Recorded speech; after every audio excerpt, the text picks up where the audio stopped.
Good evening. It's now 6:01 p.m. and the December 16th meeting of the Dublin Center Mount Services District Board of Directors is called to order. Please join me in the Pledge of the Flag.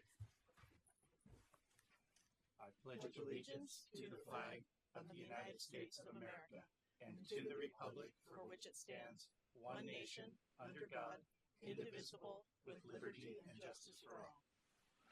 Thank you very much. Roll call, please. Director Duarte, Here. Director Von Heater Leopold, Here. Director Govinda Rao, Here. Vice President Halkett, I'm present. President Goel. Present.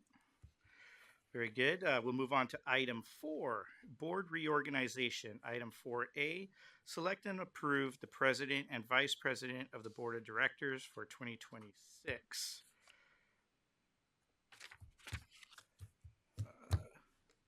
All right. Sorry, I don't have the agenda on me. Anyway, I'll have somebody else help me out here if you don't mind. This is the time where we select our board president and our board vice president. We generally have a rotation, and the successor is at this point indicated to be Director Halkett for president, and vice president would be Director Govinda Rao. If there's any discussions, if not, I'll be open to entertaining a motion to accept those. So moved. Second. Okay, I have a motion and a second. All those favor signify by saying aye. Aye. Any noes? Any abstention? Motion carries unanimously. Congratulations to the 2026 Board of Directors. With that, I'll pass the gavel on to President Halkett, who will preside over the remainder of this meeting. Excellent. Thank you.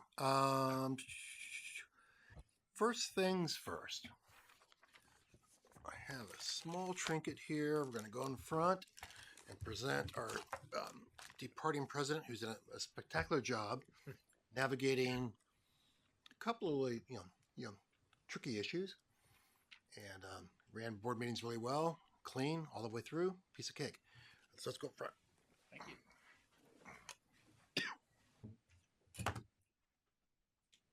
Are we all going up or? Yeah. Okay. Full board. I know, up and down, up and down. Yeah, I'm getting too old for this, huh? Almost there.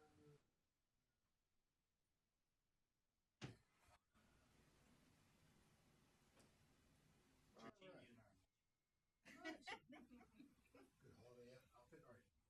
Arun Goel, in recognition of your esteemed leadership, strategic vision, and utmost care for the district and the community it serves, as president of the board of directors in 2025. Thank you.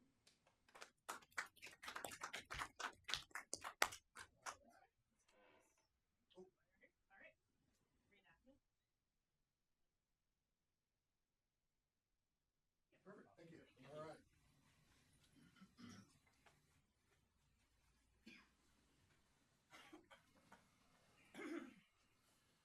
All right. Now.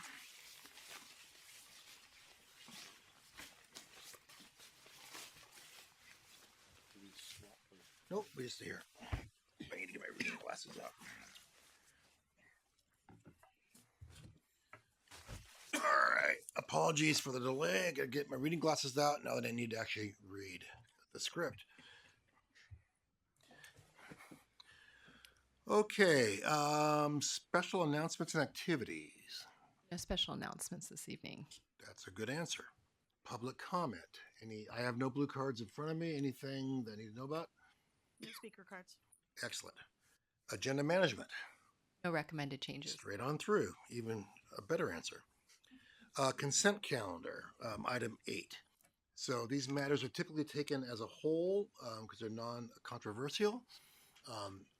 They can be pulled by a member of the board or a member of the public if they want to. Otherwise, I'll entertain a motion for the consent calendar. I'll second. Nicole, you can choose who you want to take first and second. Okay, I have a valid first and I have a valid second. Let's go ahead and call the order here. All in favor? Aye. Any opposed? Nope. 5-0. Okay. Board business. Accept independent auditor's report and the annual comprehensive financial report, the CAFR, for fiscal year ended June 30th, 2025. Staff, anything? Okay. Good evening, President Halkett, members of the board. Tonight we'll be presenting the audit results and annual comprehensive financial report for the fiscal year ended June 30th, 2025. And we have our auditor here with us this evening, Mr. John Cropper of Cropper and Rowe. He performed the audit along with his staff. So John, go ahead. Thank you, Ken.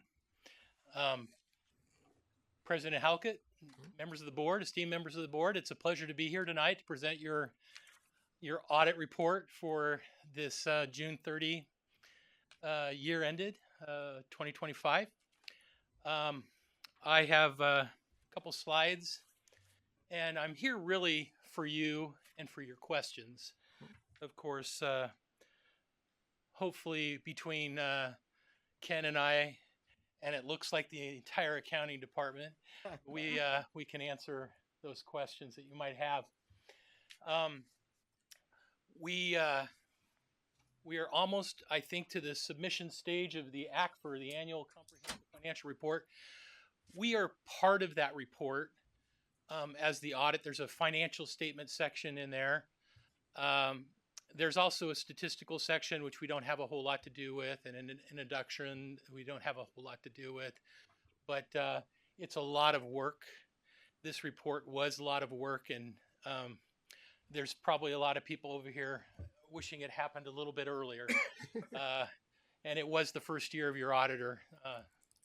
So it's a pleasure to be here with those opinions signed off and ready to present to you as the board who hires me. We have a couple things to discuss in addition to the ACFR. We've got the management letter that's not required, and we've got our required communications that's due to the board. Hopefully you've seen those.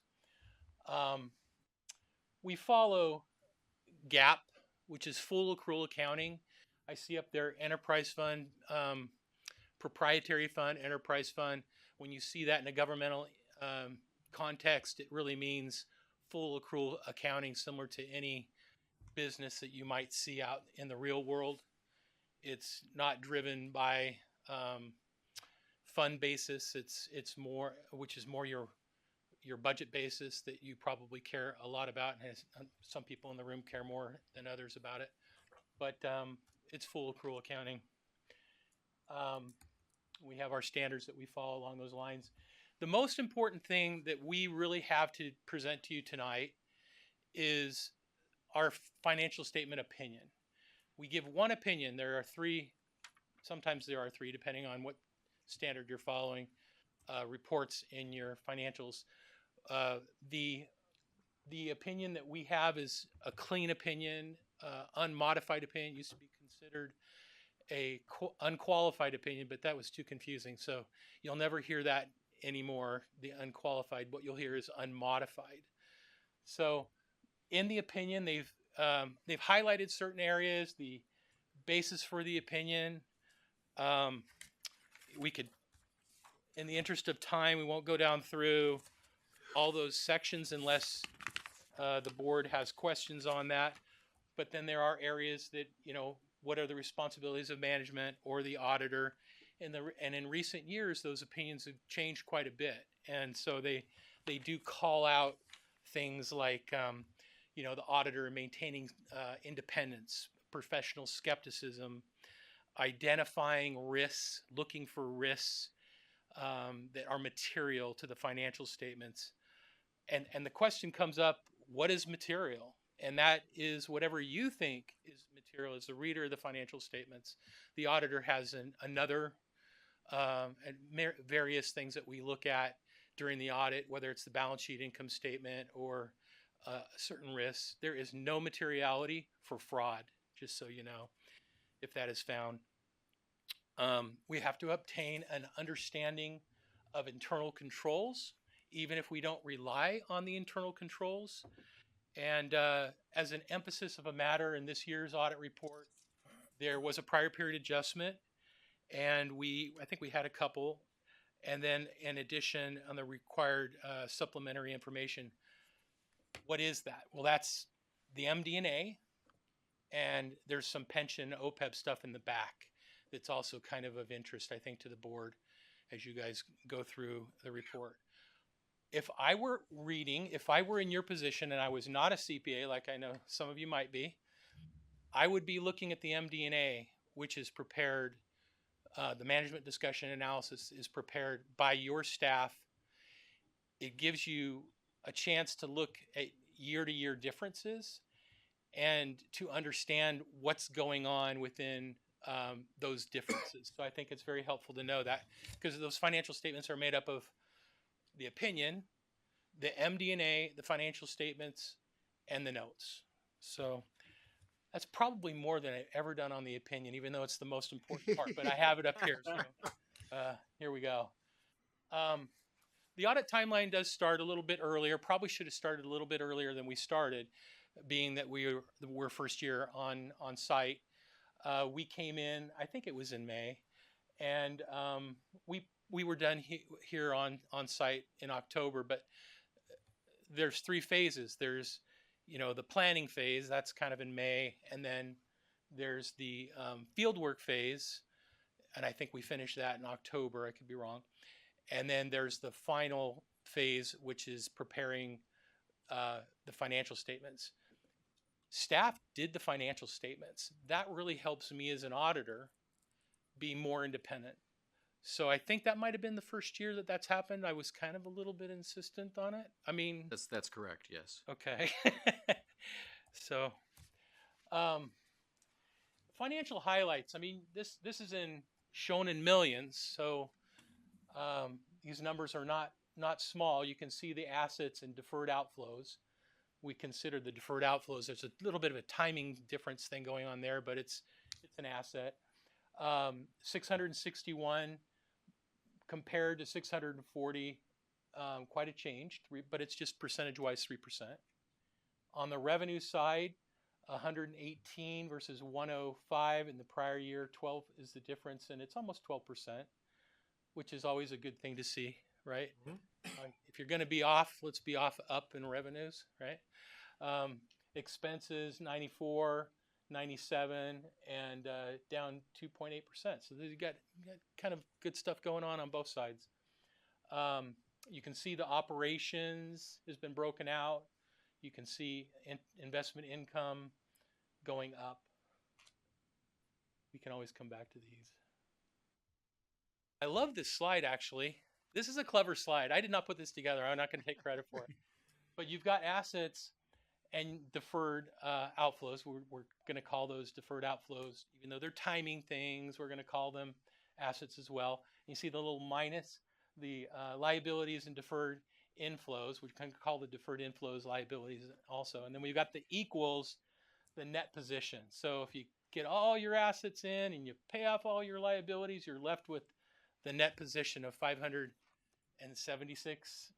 million, right? Mm-hmm. Now, this next slide helps you understand the components of that. You can see it. This is the 576 that we had on the other page. You got capital assets, some restricted amounts, and you've got unrestricted. For you as a board, if I were to pick out one number that I'd want to know, it would be that $95 million. And the reason is because as much as you might want to sell your assets, the capital assets, nobody's going to really buy them. Yep. So they're kind of there. But you can go do a lot with that unrestricted. It's kind of like your checkbook number if everything were paid off and everything came in.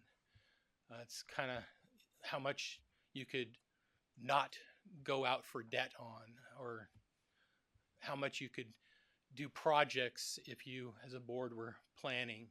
And I know you plan. I know there's an expert over here on budgeting. You know, T's looking at her. She's looking at her budget right now. But I can tell you that deferred maintenance is kind of an issue. You don't want to be behind on that. So in government, if you have your projects up to speed,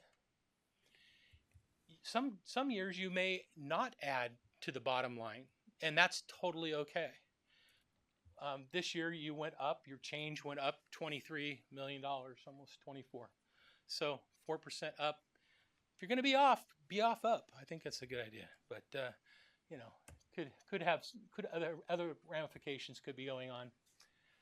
So as an auditor, after we finish the financial statements and staff prepares the ACFR, not the CAFR anymore. The Comprehensive Annual Financial Report is a swear word apparently in some parts of the world. So now it's the Annual Comprehensive Financial Report. Did I say that right?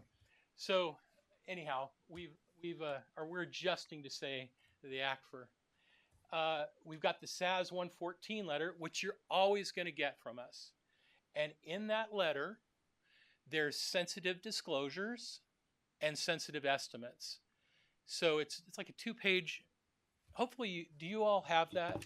I assume that you all got the 114 letter. I'll just go down through it. Well, not yet. We'll just say, okay, so 114, communication on the audit, significant audit matters, other matters, and then 115, where we talk a little bit of internal controls and sometimes deficiencies. So let's move along here. Okay, so here's the categories on the 114 that you might see. And if you look at the report and you don't really want to read the entire letter, the indents are what I wrote, okay? Little bubbles there. So you might see most sensitive estimates. And what are they? You know this GASB 68 stuff's crazy, right? You have a valuation that goes on and they take over and it takes over 20 pages of your notes, but it's an estimate, right? So we call that out as an estimate, and we think you want to know that. Same on OPEB. And then obviously you're depreciating a lot of capital assets, and that's only an estimate as well. So if you're nailing it, great, but maybe not. Maybe, one of those pipelines just all of a sudden decides to collapse, and I've seen that happen, and it creates a problem. And then 2 other bullet points, management estimates on leases and subscriptions. That's kind of a newer GASB. They're always coming up with something. I sat next to a GASB member a couple years ago. I said, "What are you going to do to us now?" And he said, "Oh, we're probably gonna worry about deferred maintenance." They haven't gotten there yet, but maybe in the future, because that can distort financial statements. And then the last one, management's estimate on sick leave. That's I guess, and also management estimate on the JPA. The JPAs sometimes are not completely done. So DERWA and LAVMA, they should be one line item, and they are. They're adjusted up or down during the year. But Christine gets that during the year, and it might be a final number for the auditors, but then again, it may not, because the auditors haven't looked it over, so we call it an estimate. And I think it is pretty permanent. But and then on the sensitive disclosures, we called out the compensated absences 101 and pension plans and OPEB, and of course long-term debt. So those are highlighted in your 114 letter. And then, so far as the management letter, we had a couple. Okay, so what's a material weakness? If you read through it, an auditor has to issue a management letter if we feel like we have a material number that we're adjusting. And there were a couple. You had a lot of new eyes looking at your financials this year. One of them is sitting over here. Can Ken noticed, I think that, is it 2017 debt or 2016 debt? Somebody did not capitalize the premium on that, and that was $4.5 million. By the time we booked it, it was a little over three. So that was one of the prior period adjustments, which, we refer to that as the correction of an error. Did it affect you in terms of money? It's non-cash. It's just reflected better and trying to amortize it, right? We're trying to take that premium and bring it down systematically over the life of that loan, kind of like depreciation. So that was the top one there. And then there was that was the second one there. Then there was the capitalization comment on completed projects. This is an area where maybe engineering and accounting need to get together and talk a little bit, come up with some policies and procedures so that that doesn't happen. It was, I think, a $3 million amount. And then there was some late bookings of connection fees that I think it was close to three. They were all like close to 3 million. Some was, I think it was 2.8 or whatever. But and then at one point during the audit, I kind of had these last two higher on my scale because I was going through so much trouble trying to understand your records. And I talked to Ken and I talked to Christine, and I know they were talking to their staff, and I was trying to get my arms around it. But I'm 63 now. I've been doing this for a while. I'll certify several sanitary districts this year. And I just feel like going forward, we can maybe make some corrections that are embedded into your trial balance right now.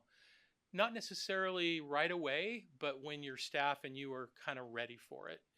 And you'll see that we've actually taken some schedules out of the back, some of the combined schedules in the back that existed last year. There was a 900 fund for administration that is no longer there, but it's there. It just we didn't like taking the 900 fund and showing it that way. If it's an administrative cost, we think it should be booked sooner. And the JPA funds, that's part of you. And the comment that we had.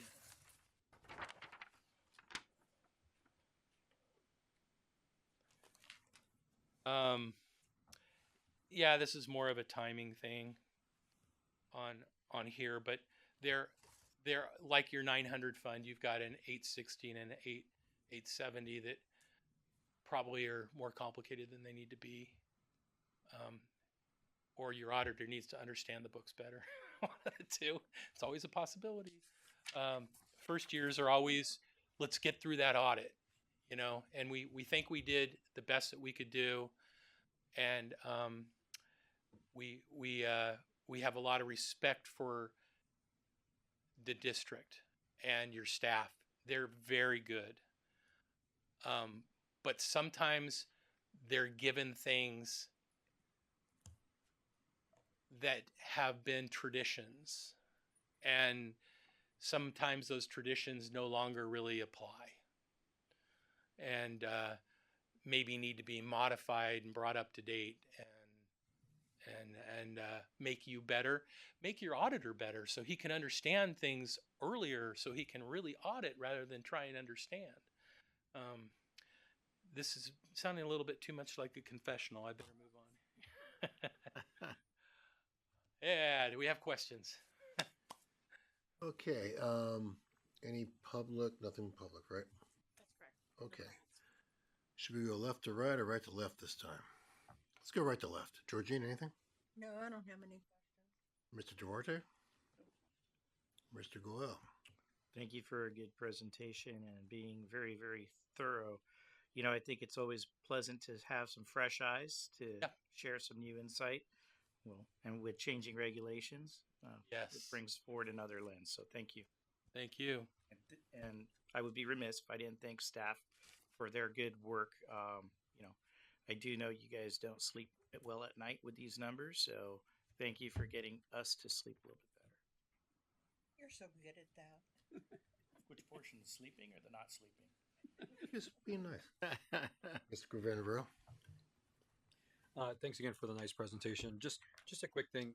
The slide you mentioned earlier, I don't know if you can just put it back up there Which again. one is it? It was the one when you were talking about the significant Yeah. deficiencies. That The was 115 letter. yeah, the 115. Just Next slide. This one? Yeah. Yep. Just wanted to expand on that last bullet right there. Significant deficiencies. Anything we should be concerned about, or is that just more of a finding? From a compliance perspective, was there anything that that we should just sort of keep our eyes and ears open for? It's a really good comment because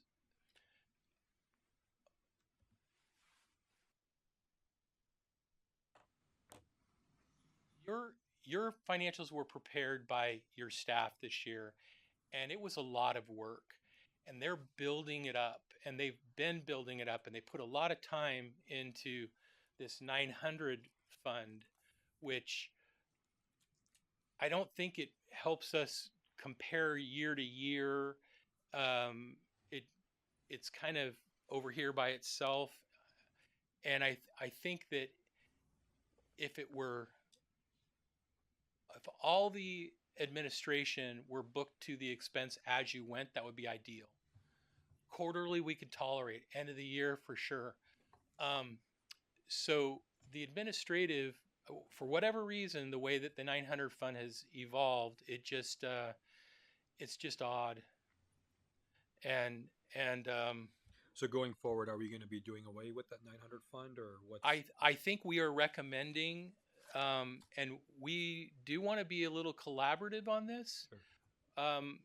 Maybe General Manager Lee could comment on it. I know Ken and her have talked a little bit about that in relation to the budget and other things. Yeah, so the 900 fund is our administrative cost control center, and then we allocate the funds in 900 across the enterprises. And so we need to evaluate how we could possibly unwind the 900 fund, and we would have to do it in conjunction with a budget cycle because we do budget in the 900 fund. So I think, we definitely appreciate working with the auditor, looking at this, looking at ways that we might be able to simplify how we do our finances.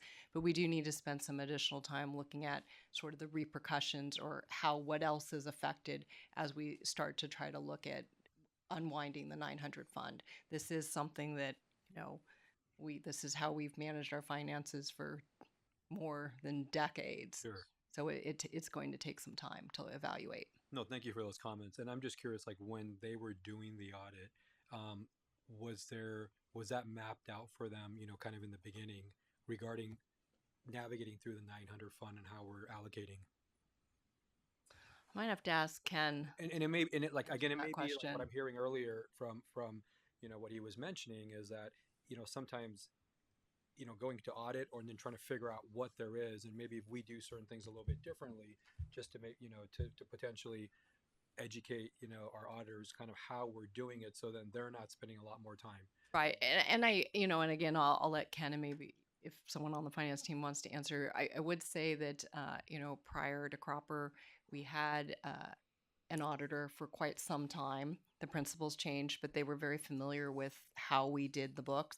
Got it. And so, I think bringing John Cropper up to speed and the new auditor took some time. And, as we kind of talked about a little bit, perhaps starting earlier might have helped as well. Okay.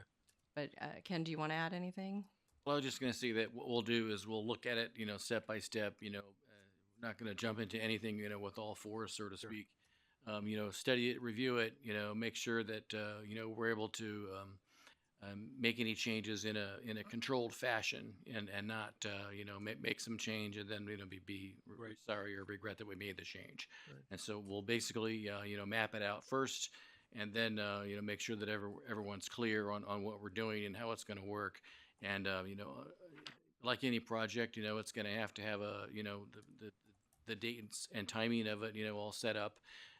so that it's clear, what we're doing, and when is the time to begin, and when is the time, and it needs to be completed by such and such time, and the anticipation was to try to execute this or perform this, with the next budget cycle, because there's a lot of numbers and details that are embedded and baked into the budget that we would need to change. I don't believe that it's anything unsurmountable, but there'll just be lots of details to think through and to figure out and make sure that nothing goes awry on us.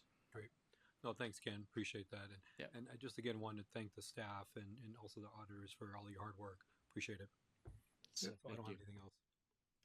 Well done. Thank you, staff. Thank you, auditors. If I could also just comment, the only reason we have these two comments is I want to call it out and get it on the Yeah. record. No, And staff was so amazing. I mean, I'm sure that this last month, this normally I think is presented about a month earlier. Yep.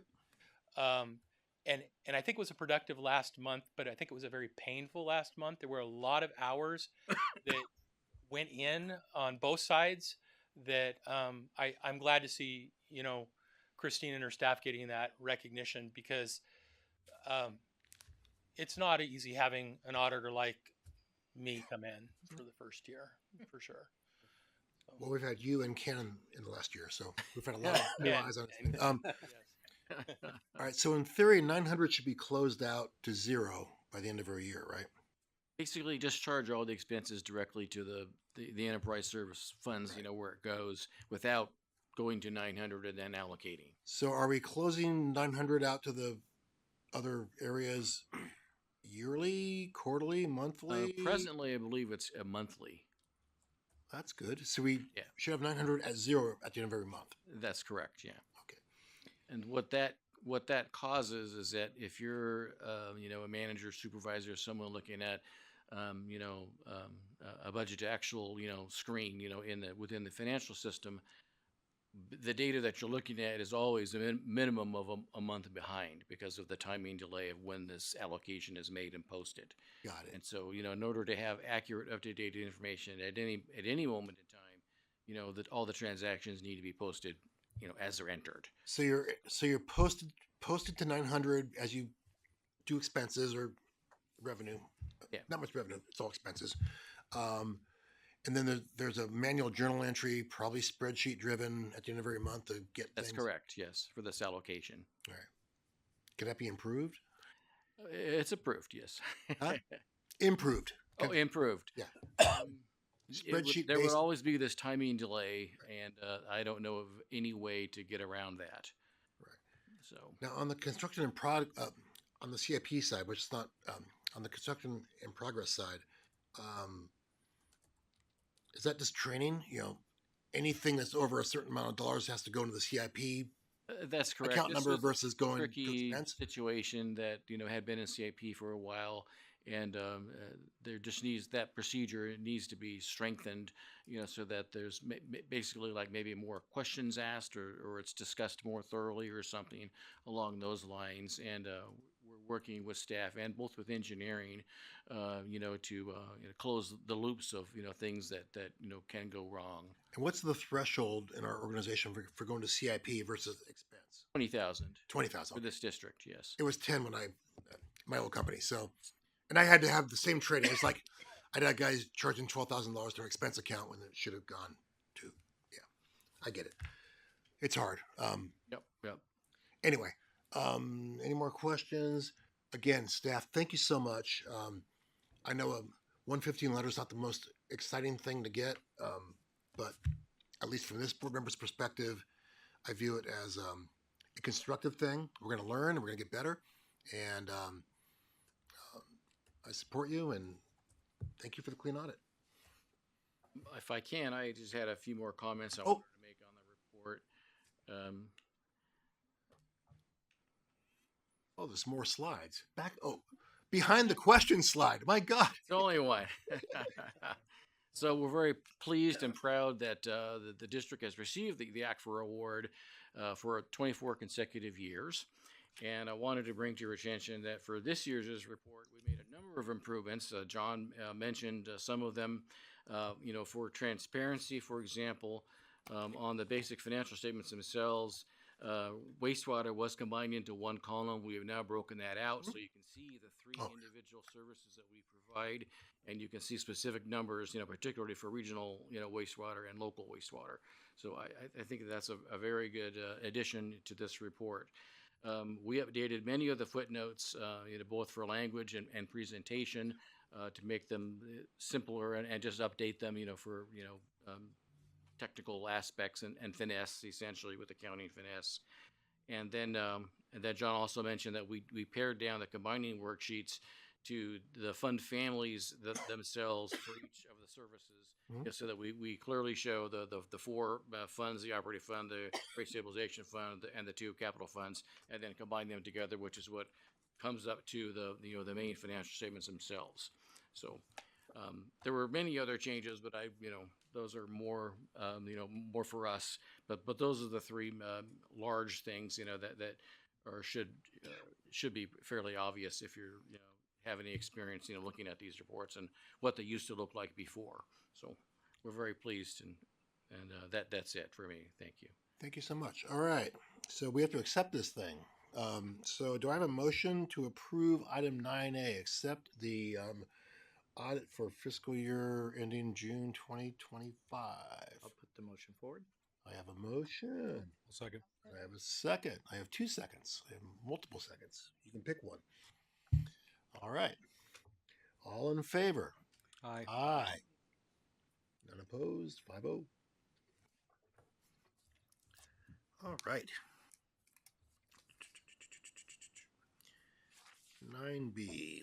Authorized letter of intent to negotiate a solar power purchase agreement with Renewable Energy Partners, Inc.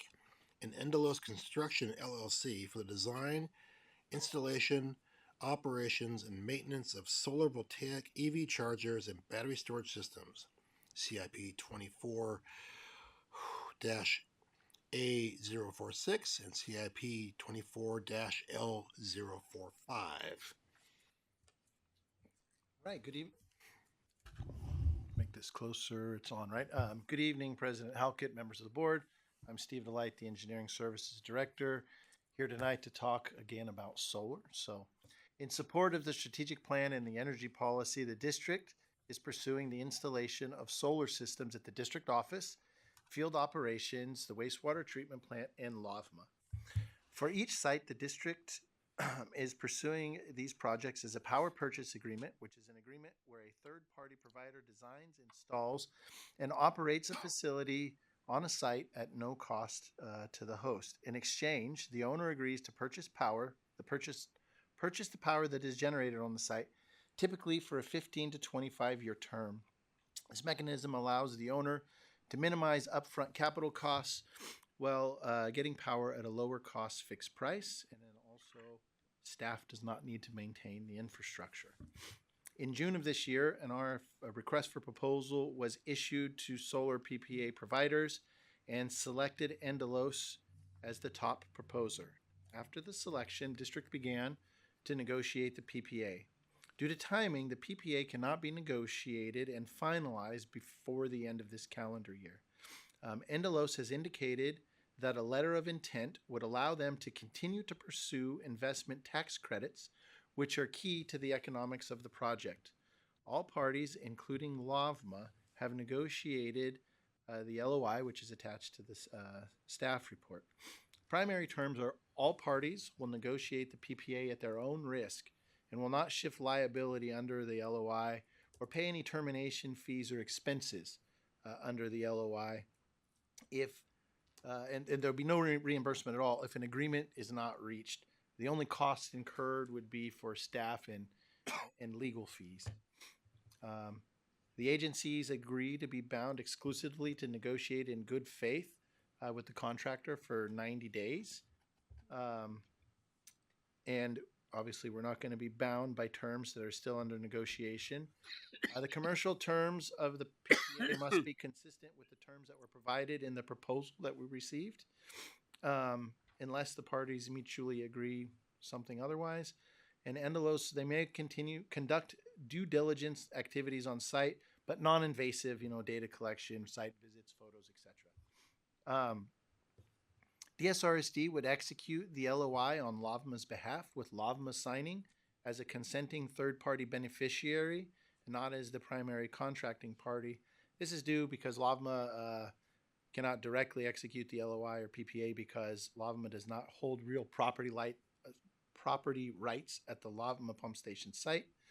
Another thing to mention is the LAVMA board met on December 9th and authorized the LAVMA general manager to sign the LOI as the consenting third party beneficiary. Staff recommends that the board authorize the general manager to enter into the letter of intent with Renewable Energy Partners and Endelos Construction.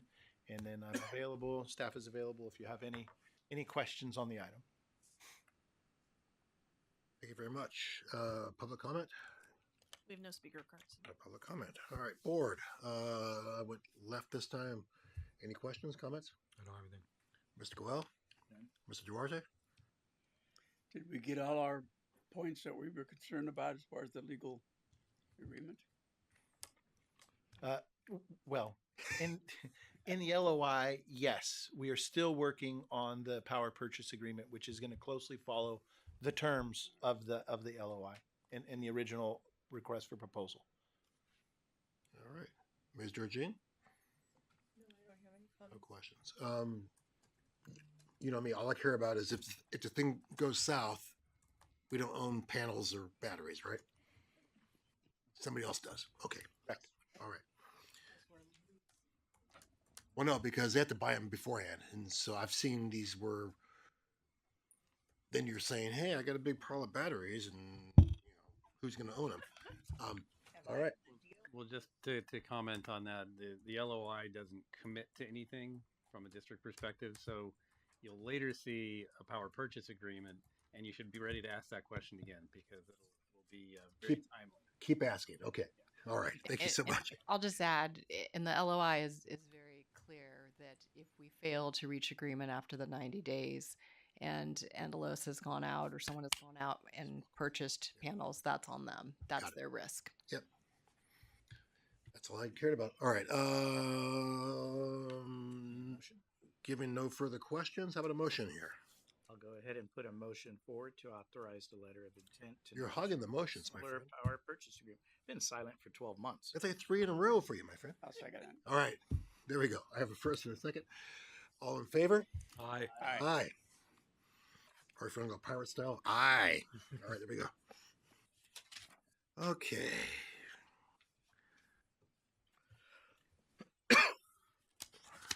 Turn the page. Okay, we're going to go to 9C, which is approve health insurance contributions for calendar year 2026 for the board of directors. And I understand we might have a little speech coming from one of my colleagues.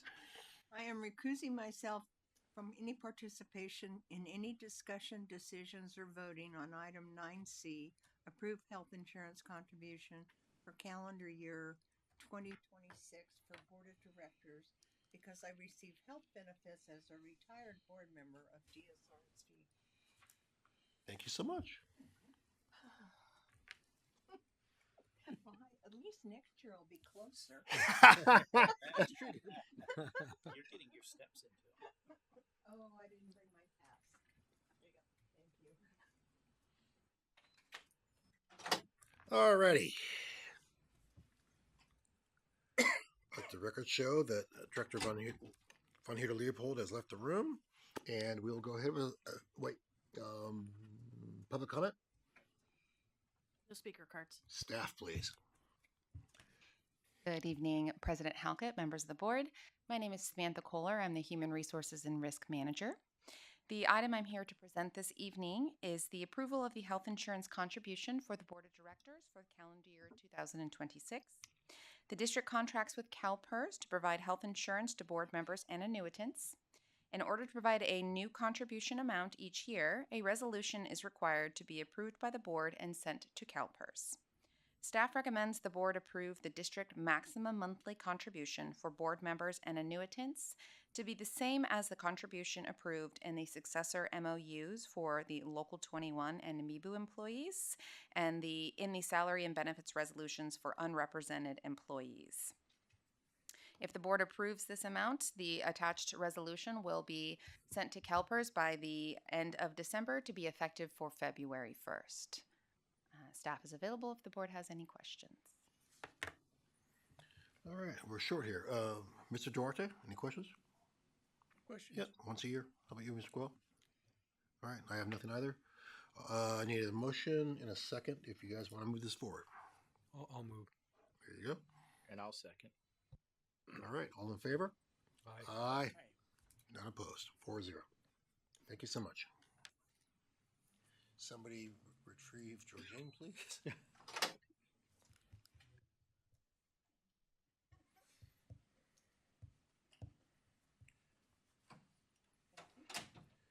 Okay.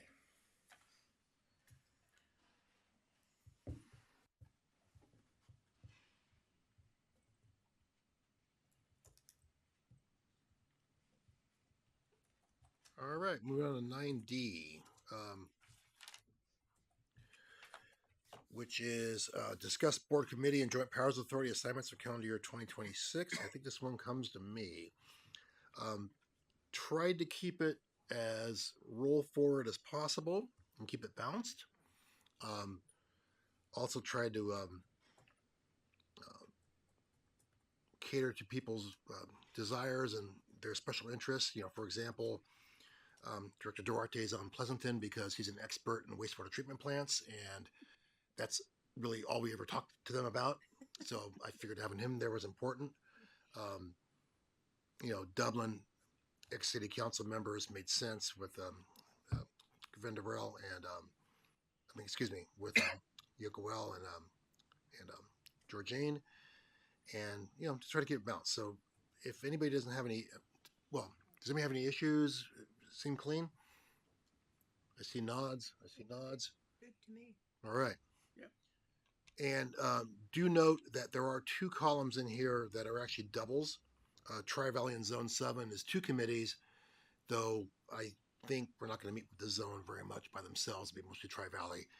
And San Ramon and Central San also is 2 commitments.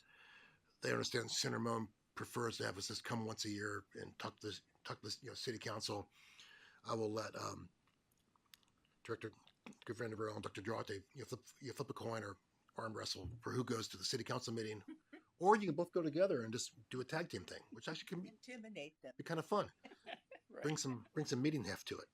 Anyway, that's what I got. Does this need an actual any public comment? No. No public comment. Does this need a actual motion? For this evening, it's for discussion only, and then staff will bring it back on January 6th for the formal motion. Thank you very much. All right. And if anybody cares or, you know, they don't want to do it now, if you have any issues, you know, surface them before the 6th and we'll figure it out. But let's, I think we're okay here. All right. Let's go ahead and go on to reports. Board member items, GPAs and committee reports. We have 2. We have Dura on the 8th and Lavma on the 9th. I was at Dura, but I'll let somebody else do the Dura one. Who wants to do Dura? I was at Dura, but I didn't bring my notes. Just choose your bring. Yeah. Yeah, right. It was relatively I mean, there wasn't much going on. Yes, I think we. Actually, I don't recall. All right, I'll take Dura. Not much there. We didn't even reorganize. So basically,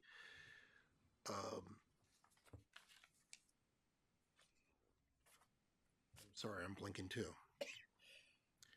Is that impressive? Do you want help? Yes, please. Yes, please. Ms. Lee, can you help us out? I believe you heard the auditor's report. Yep, it was clean. Accepted that. That was it. I mean, you know, I led the pledge. We did the auditor's report. That's fine. All right, Lavma. That was. I'll go ahead and do you want take to go? first stab. Okay. Okay. Sure. So the first item we did was we considered the power purchase agreement, Mhm. assigning it to DSRSD as noted in an earlier action today, I believe under item 9B. So nothing new and exciting there. That did move forward. Item 7 was their return of the adjustment for the fiscal year. It was associated with a contracting issue with a particular vendor. That particular vendor did come in and let's just say we did put them through the ringer. We did really cross-examine their practice, different issues that arise, some opportunities for longer-term improvement, and let's just say the vendor ended up feeling a little bit of the heat. Ultimately, we did approve it to move forward reluctantly, but it was a 5-6 vote. What? It was a 5 5-1. 5 to 1. Sorry, 5 to 1. Yeah. 5 to 1. See, that's how eventful it was. I was just checking to make sure everybody. Lavma got much bigger. We- Paying attention. 5-1 vote. we're packing Lavma now. Yeah. So 5-1 vote. So sorry about that, but it was good to make sure you guys were awake and listening. Thank you. I mean, Director Goel covered it pretty much the whole thing. Just a quick thing on that second item that we did discuss. I mean, we did put him through the ringer, and you know, they wanted to increase the capital budget, and this was a Fourth Amendment. They've been having some issues with their contractor. It was a 5 to 1, and I dissented. So just, but we had a great discussion, and I think hopefully they do understand our concerns that we had. And it should be noted that the vendor did make some concessions as well in the process. I grilled him on being an owner's rep, and as an owner's rep, contract management 101A would have been at the forefront, which was not on their own contract. So we'll leave it at that. Thank you very much. One more anecdote from the Duro meeting is, I think it was brought in about 19 minutes, maybe 22 minutes. It was actually very, yeah, it's coming back to me now. Very long meeting. It was the audit and bang the gavel. Okay. 10A2. So, oh, I have 2 reports. I'm Oh, about to announce them. I did it again. 10A2. Submittal of written reports for the days of service events attended by directors. Written reports are due the evening. Blah, blah, Can't we combine that so Nope. that I don't? blah. All right. We're going to start on the far right because I think we have some Okay, reports. well, the first one was Special Districts Association for Alameda County had a quick board meeting and a luncheon at a very nice Italian restaurant in Hayward. It's the only time we get to actually sit down and converse about things. We did decide officially on 2 things. One, we're going to continue to have the meetings at Castro Valley Sand since it's since it's center point for everybody. And unless somebody has something special they want to show off, a new building or something like that, then we'll go on to their site. Other than that, we're always going to meet at CV Sand. I said Central Sand, didn't I? CV Sand, sorry. The other meeting was yesterday. We reviewed the performance of the executive director for CASA. We had a long conversation because he put forth his goals as the strategic plan, and we had several board members that said no, they wanted to see not the strategic plan that we had all put together in September. They wanted to see his specific goals within that plan. So we're going to hear those tomorrow. But he did tell us that in terms of raises, he had given the staff between 3.1 and 4.2% raises for the year. That always helps the board decide how much we're going to increase, or if we're going to increase his salary. So other than that, that was it. Thank you very much. Anything from you? No extra means for me. How about you? None for me. Okay, let's go to 10A3. Any new agenda items that board members want to introduce into the ether here? Nope. I see a bunch of no. How about staff reports? General Manager's report for November is attached. One highlight I wanted to point out is that the city of Dublin is done converting the Dublin sports grounds back to recycled water. For some of you, you may recall that the Dublin sports grounds was the district's very first recycled water customer, but the site has been on potable water for the last 5 years because of limitations in the amount of recycled water available. So it is now converted back and should be online for the 2026 irrigation season. And if you also look in the general manager report, you'll see that there is supply available for recycled water. And in December, just recently, we executed another amendment with Durwa and East Bay Mud to connect a few more sites. There's a couple East Bay Mud sites, and then Forest Park and Wallace Ranch Park within the city of Dublin will be converted over to recycled water as well, and hopefully be online for the 2026 irrigation season also. We're still with all of the parks are on recycled water? All? You're asking if all parks within the city of Dublin are on recycled Yes. water? All of them that were reasonably able to be connected. That's right. So I think there's, like way out in Schaefer Ranch, I believe there's a park that's not on recycled water, and I think that Butterfly Knoll is not, and there might be one in Jordan Ranch that is not because it's not. Okay. But for the most part, almost all of the parks, all of the schools. All the schools. Mm-hmm. Great. And then there are no planned events between now and the next board meeting on January 6th, so happy holidays. You all right? Yes. Happy New Year. Happy holidays. Happy Merry Christmas. All right. Anything else? And thank you, Arun. You were very enjoyable as president. You'll have a better. The meetings quite well. Yeah. Thank you, Ron. Your experience with the room will be much better than your experience with me. That's okay. No. We'll do the best we can. All right. Thank you very much. Let's go ahead and adjourn this thing at 6:58. I don't have my far glasses on. Watch the Jeopardy.